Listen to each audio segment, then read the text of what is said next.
Sahabat pembelajar berjumpa kembali bersama Imade Sidiasa Belajar Jadi Guru dalam Celotehan. Celoteh kita hari ini membahas tentang polemik kebijakan Gubernur Jawa Barat Deddy Mulyadi yang mengirimkan anak bermasalah ke barak militer terus bergulir. Di tengah suara-suara penolakan, program pendidikan karakter ala militer yang dicanangkan Gubernur Jawa Barat Deddy Mulyadi telah dimulai di dua daerah, Purwakarta dan Bandung, pada Jumat, 2 Mei 2025. Ada 39 pelajar SMP yang dinilai sulit diatur oleh sekolah dan keluarga yang dikirim menjalani pendidikan di Diresimen Artileri Medan 1 Stirayuda, Batalion Armet 9, Purwakarta. Gubernur Jawa Barat Deddy Mulyadi angkat bicara menanggapi kritik terhadap kebijakannya yang mengirim siswa-siswa sekolah yang dianggap nakal ke barak militer untuk mendapatkan pendidikan karakter. Kebijakan ini menuai sorotan publik, terutama dari sisi perlindungan anak. Namun Deddy menegaskan bahwa langkah ini bukanlah hal baru dan memiliki dasar hukum serta prosedur yang jelas. Deddy Mulyadi dengan tegas menyatakan bahwa kebijakan yang diambil sangat disetujui dan didukung oleh orang tua dan masyarakat Jawa Barat dan yang menentang adalah para elit. Nah, seperti apa diskursus terjadi di masyarakat mengenai kebijakan Gubernur Jawa Barat ini? Mari kita selengkapnya. Namun sebelum kita lanjut, bagi sahabat pembelajar yang belum subscribe silahkan subscribe, like, komen dan share channel ini untuk mendapatkan celotehan terupdate. Bagaimana pendapat sahabat pembelajar? Silahkan sampaikan pendapatnya di kolom komentar.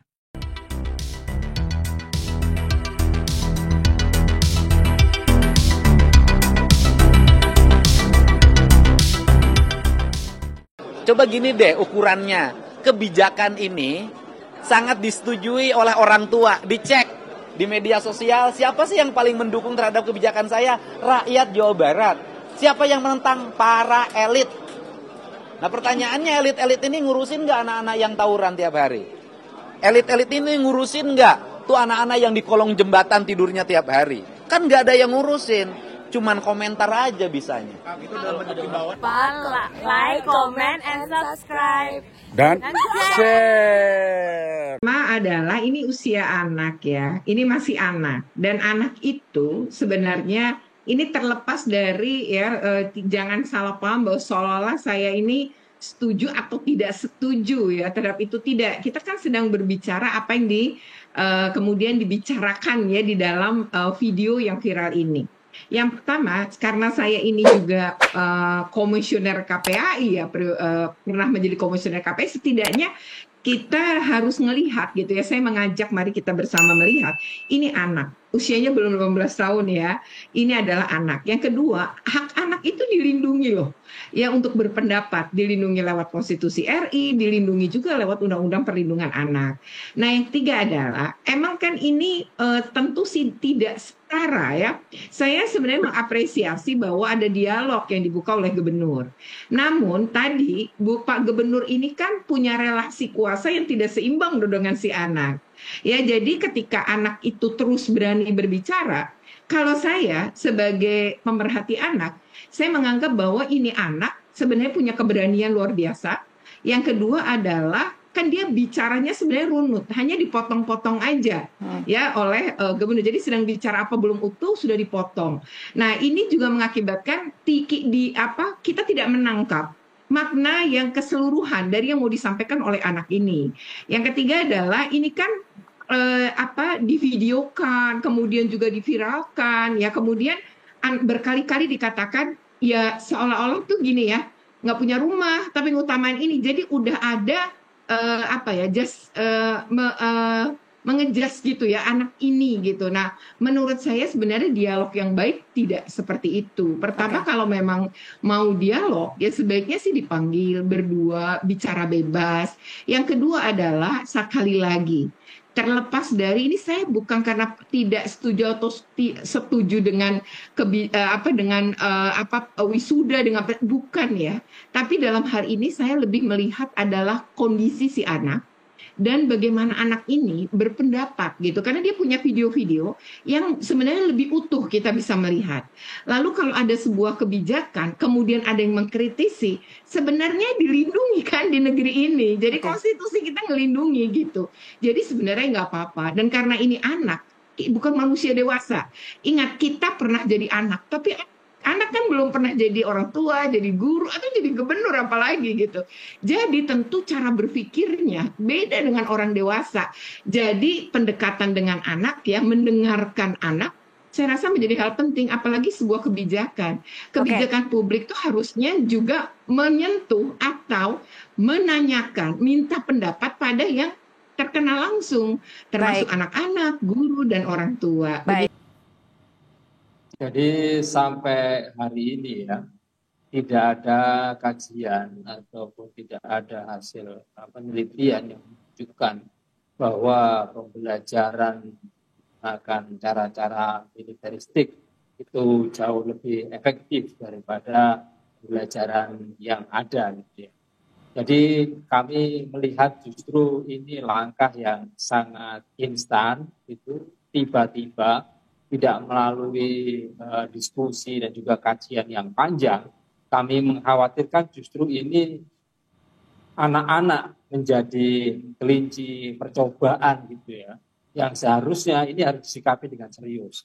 Karena kita tahu bahwa soal tawuran, soal geng motor yang melibatkan anak-anak, ini bukan kejadian hanya tahun ini, tapi ini masalah lama yang tentu harus dikaji secara mendalam, dikaji secara serius, sehingga strategi intervensinya tidak bisa menggunakan hanya satu pihak, kemudian secara instan, kemudian faktornya itu seakan-akan satu. Gitu ya. Jadi dalam artian bahwa Mas Ubaid ini menilai ketika anak-anak yang bandel kemudian diwajibkan untuk wajib militer, ini tidak menjamin juga anak ini akan menjadi baik begitu? Tidak menjamin, ya kan? Karena kita tahu kedisiplinan yang diterapkan dengan cara-cara pendidikan ala militer, dengan kedisiplinan yang diterapkan di sistem pendidikan sipil itu sangat jauh berbeda gitu ya. Kalau menggunakan pendekatan militer itu adalah hanya kepatuhan murni ya terhadap takut terhadap sanksi, takut terhadap pimpinan. Jadi ketakutan terhadap sanksi gitu ya. Tapi penyadaran akan kedisiplinan dalam sistem pendidikan sipil itu berbeda. Kalau itu gitu? Kita menggunakan pendekatan disiplin positif gitu ya. Dan itu jauh sekali kita dalam disiplin positif tidak menggunakan sanksi-sanksi, tapi bagaimana membangun kesadaran anak-anak untuk mereka memahami apa. Berarti artinya adalah dikiranya ini rasanya. Saya ke Bu Mai dari Komisi 10 DPR RI. Bu Mai, ini soal pendidikan anak yang akan dilangsungkan atau sudah mulai berlangsung di barak militer ini, apakah sudah pernah dibahas di Komisi 10? Ya, terkait dengan ide dan gagasan Pak Gubernur Jawa Barat ini sama sekali memang belum kita bahas di Komisi 10 karena ide ini kan baru saja disampaikan dan kami belum melakukan pemanggilan ataupun undangan kepada yang terhormat Bapak Deddy Mulyadi maupun belum ada pembahasan dengan Dikdasmen. Tetapi pada prinsipnya saya jujur Pak Widadi sebagai Bupati tadi menyampaikan, Bupati Purwakarta menyampaikan, mengapa ya saya rasanya mau menangis begitu. Dari awal ini seolah-olah anak-anak ini sudah mendapat diskriminasi. Dia mempunyai hak-hak yang harus kita berikan kepada mereka. Dia juga dilindungi dengan hak-hak perlindungan anak. Sehingga ide ini saya sangat berharap sebenarnya tunda dulu. Lakukan pengkajian secara mendalam. Baru kemudian dieksekusi kalau memang secara kajian itu memungkinkan. Dan tidak akan berpengaruh besar ke depan. Jadi mengapa saya mengatakan saya hampir menangis? Saya sering berhubungan, berkomunikasi dengan anak-anak yang mempunyai kebutuhan khusus di dalam hal ini karena masalah sosial. Lalu mereka juga ditangkap dibawa ke kantor polisi karena dia punya kegiatan klitih atau tawuran kalau di Jogja. Ataupun mereka-mereka yang dikategorikan anak-anak nakal. Ketika kami berjumpa, kami bisa memahami, oh anak ini datang dari keluarga secara ekonominya sebenarnya mampu. Tetapi orang tuanya ternyata tidak memberikan waktu yang cukup. Oh anak ini keluarga dari yang single parent. Ternyata dia melakukan kelakuan seperti ini karena perhatian terhadap anak tersebut kurang. Oh ternyata yang ini terhadap lingkungannya atau lingkungannya mendukung untuk dia berbuat sedemikian karena tidak terkontrol oleh orang tua maupun guru. Iya, jadi artinya hal-hal seperti ini mestinya jangan terburu-buru. Ini soal anak. Kalau kita bicara soal anak, ini bicara soal masa depan bangsa ini. Ini dari satu kabupaten saja tadi sudah dikatakan 39 anak. Apakah mereka mereka nanti tidak akan mendapat cap ketika keluar dari situ. Gitu. Jadi saya merasa bahwa saya nggak tega ketika kemudian harus mengatakan ini harus begini dengan pendidikan secara militer, kami tangkap. barak militer begitu.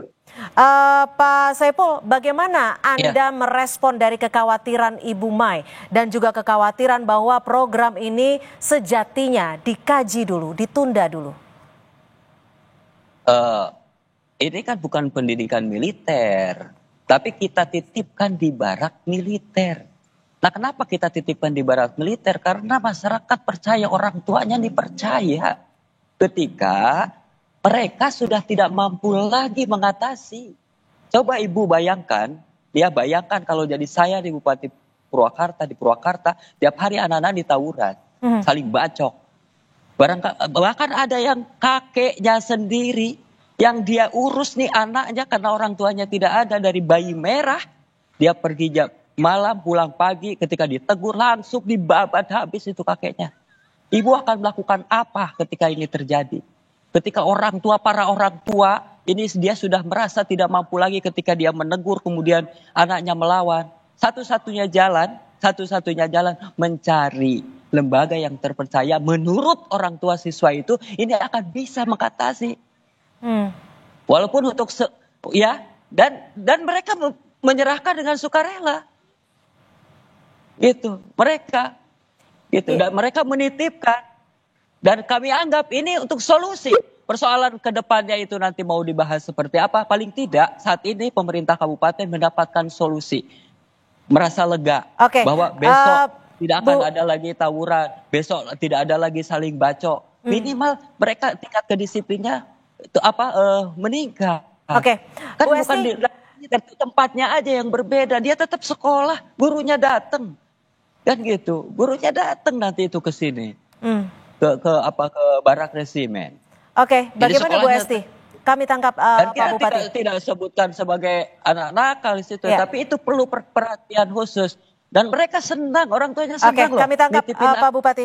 Bu Esti, bagaimana? Ini adalah dinilai sebagai salah satu solusi yang bisa dikatakan paling cepat, apalagi juga sudah disetujui oleh orang tua anak-anak ini.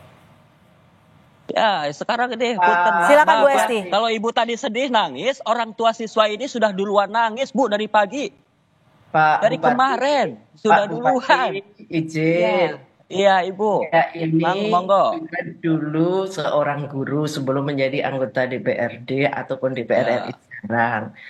Jangan lupa like, comment, share, and subscribe. Bye-bye. Iskandar, saya potong dikit. Pertanyaan saya, kalau memang ini adalah pendidikan karakter, kenapa harus dibarak?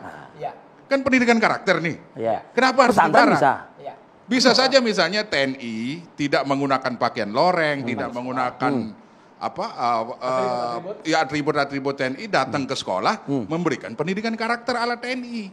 Kenapa harus dibarak? Pertanyaan saya. Tapi kan ini pengen memang dibentuk karakter itu 24 jam. Artinya dia pengen dilatih kedisiplinan full. Nah, kalau seperti itu Mas Nugroho, yang saya khawatirkan adalah mereka akan ketinggalan pelajaran.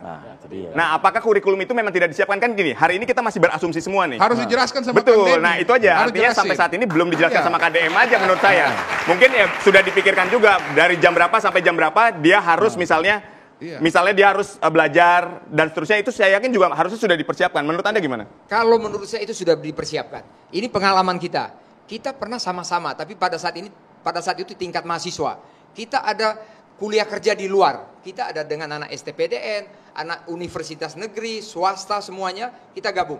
Pada saat malam-malam kuliah umum bersama, kita dapat itu pencerahan-pencerahan semuanya, yang dari Akabri dengan mahasiswa, dengan STPDN, dengan dari mana semua itu kita mendengarkan semua pelajaran-pelajaran tambahan. Itu dikirimkan. Kita ada malam ini, besok ini, kita itu kan hampir 1 bulan. Kita kuliah kerja aku dulu dapatnya di Toraja. Di Toraja. Universitasnya terkenal. Kalau aku sebut boleh nggak universitasnya kan? Mungkin ya janganlah ya. Itu semua universitas negeri terbaik di Jakarta. Ada yang dari Surabaya, ada yang dari Manado. STPDN. Artinya penguatan pendidikan ada. Ada, tetap ada. Itu diberi pelajaran dari Kementerian Dalam Negeri, dari Kemhan, dari semua kita mendengarkan sama-sama. Di sini mahasiswa, STPDN, Akabri dan semuanya. Tapi itu tingkat itu.